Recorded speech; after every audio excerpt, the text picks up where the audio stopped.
करीब 6 माह के बाद एक बार फिर शिवराज कैबिनेट की बैठक राजधानी के बजाय सीहोर में आयोजित हुई, जहां इस बैठक में कोरोना की तीसरी लहर से निपटने के साथ साथ कई अन्य मुद्दों को लेकर खास प्लान तैयार किया गया। देखिए यह रिपोर्ट। आज दिन भर के मंथन के बाद 4-5 विषयों पे माननीय मुख्यमंत्री ने आज की ब्रेनस्टॉर्मिंग में इंगित की थी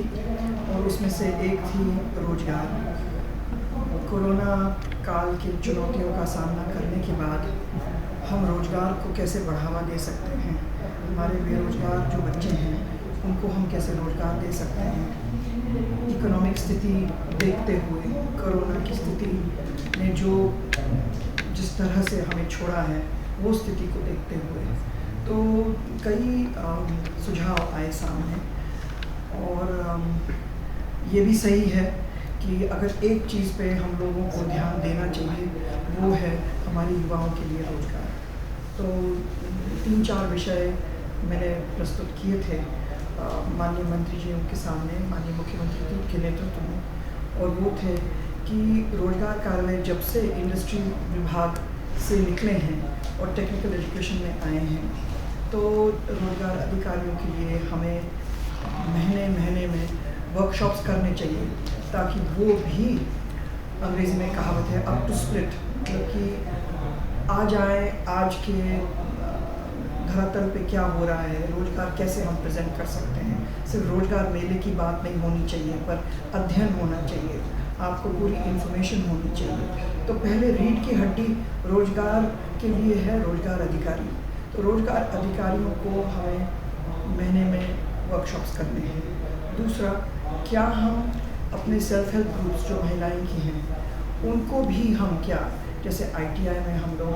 लोगों को सिखाते हैं, बच्चों को सिखाते हैं, युवाओं को सिखाते हैं, क्या हम ऐसे चीज़ को भी सिखा सकते हैं कि सिर्फ वो जो कर रही हैं गांव में वो सिर्फ ना हो पर उनकी जो लाइफस्टाइल का स्तर जो हम ऊपर उठा सकते हैं। क्या हम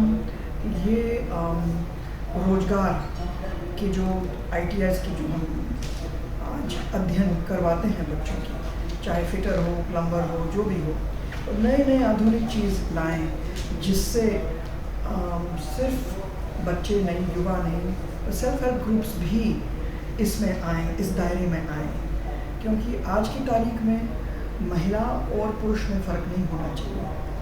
और अगर हम ये बिलीव करते हैं तो इसीलिए हमें इनके ऊपर भी काम करना चाहिए। ऐसे करते कई विषय आए, कोई अच्छे विषय जैसे वेयर हाउसिंग हब जब हो जाएगा तो हम लॉजिस्टिक्स में कैसे अपने बच्चों को रोजगार लॉजिस्टिक्स हब्स में बताएं। एक अच्छी सुझाव आई थी सामने कोरोना 2 की से बचाव के बाद, उससे मुक्त होने के बाद मध्य प्रदेश वापिस माननीय मुख्यमंत्री जी के मार्गदर्शन में आत्मनिर्भर मध्य प्रदेश की तरफ तेजी से बढ़ने के लिए ये दूसरी बैठक आयोजित की है। इसमें चाहे रोजगार का विषय हो, चाहे विकास के विषय हो, चाहे शिक्षा के बारे में, इससे कई विषयों पर चर्चा करके आगे की योजना बनाने हमारी एक तेजी से तैयारी है।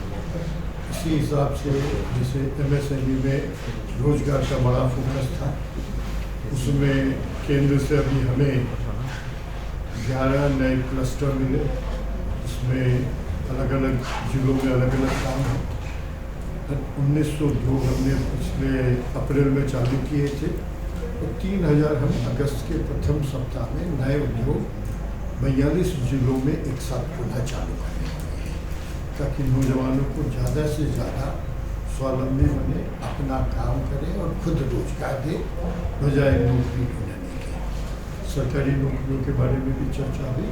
लेकिन उससे ज़्यादा फोकस प्राइवेट में करते हैं। जिस प्रकार से मध्य प्रदेश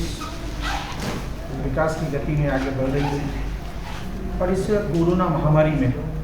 जिस प्रकार से मध्य प्रदेश को संक्रमित होने से हमने बचाने का काम मध्य प्रदेश के मुख्यमंत्री जी के नेतृत्व में हुआ है, निश्चित रूप से हम सब बधाई देते हैं। और जिस प्रकार से हम सब लोग सुन रहे हैं कि मध्य प्रदेश अपितु विश्व में कोरोना का प्रभाव और तीसरी लहर का प्रभाव। आज हम इस बैठक के माध्यम से तीसरी लहर पर हम कैसे काबू कर सके, तीसरी लहर को कैसे इस मध्य प्रदेश में ना आने दे, इसको लेकर सभी मंत्रिमंडल के सदस्यों के साथ में माननीय मुख्यमंत्री जी चर्चा कर रहे हैं और निश्चित रूप से उनका प्लान, उनकी दूरदृष्टि इस मध्य प्रदेश को नई ऊंचाई तक लेकर जाएगा। ऐसी बैठकें निश्चित रूप से होने से कहीं ना कहीं विकास के अनेक विभागों के माध्यम से जो हमारे मध्य प्रदेश में सभी मंत्रियों के विभागों के अलग अलग काम जो चल रहे हैं, उन सभी विभागों की समीक्षा और उनके विभागों के द्वारा चलाए जा रहे आत्मनिर्भर मध्य प्रदेश के रोडमैप पर चर्चा, उससे सभी मंत्रियों के एक दूसरे के विभागों के बारे में भी जानकारी होती है और उससे निश्चित रूप से काम करने में हम सब लोगों को आसानी भी होती है। आज इस तीसरी लहर से लेकर अनेक प्रकार की बहुत सारी चर्चा हुई है और सुबह 11 बजे से लेकर अभी शाम के 5 बज गए हैं। मैं चूँकि आयुष विभाग मेरे पास में है और इस तीसरी लहर में आयुष विभाग का क्या योगदान हो सकता है, उस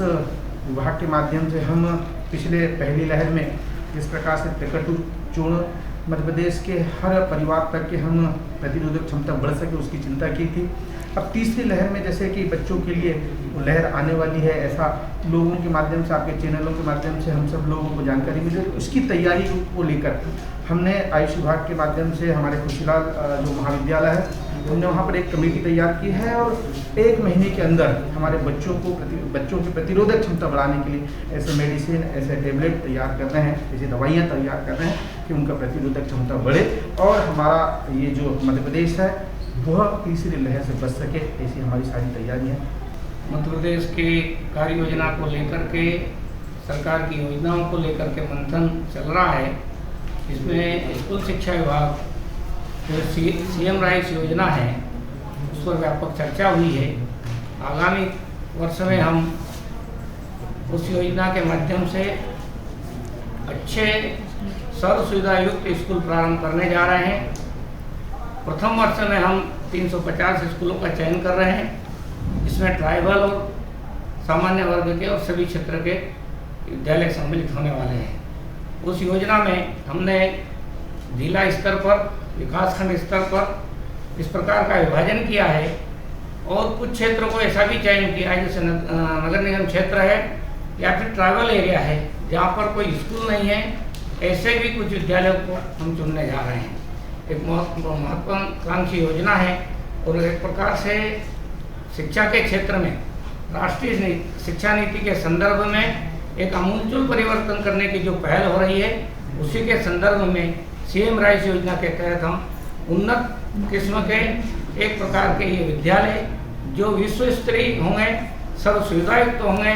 सभी प्रकार के जो शिक्षा दे सकते हैं उस प्रकार की शिक्षाओं का प्रावधान उसमें किया जाएगा और परिवहन की सुविधा भी विशेष रूप से उसमें प्रदान की जाएगी ताकि बच्चे अपने घर से स्कूल तक आ सके और वापस घर तक जा सके। ये एक प्रकार की बड़ी पहल माननीय मुख्यमंत्री जी के नेतृत्व में मध्य प्रदेश में शिक्षा विभाग के द्वारा की जा रही है।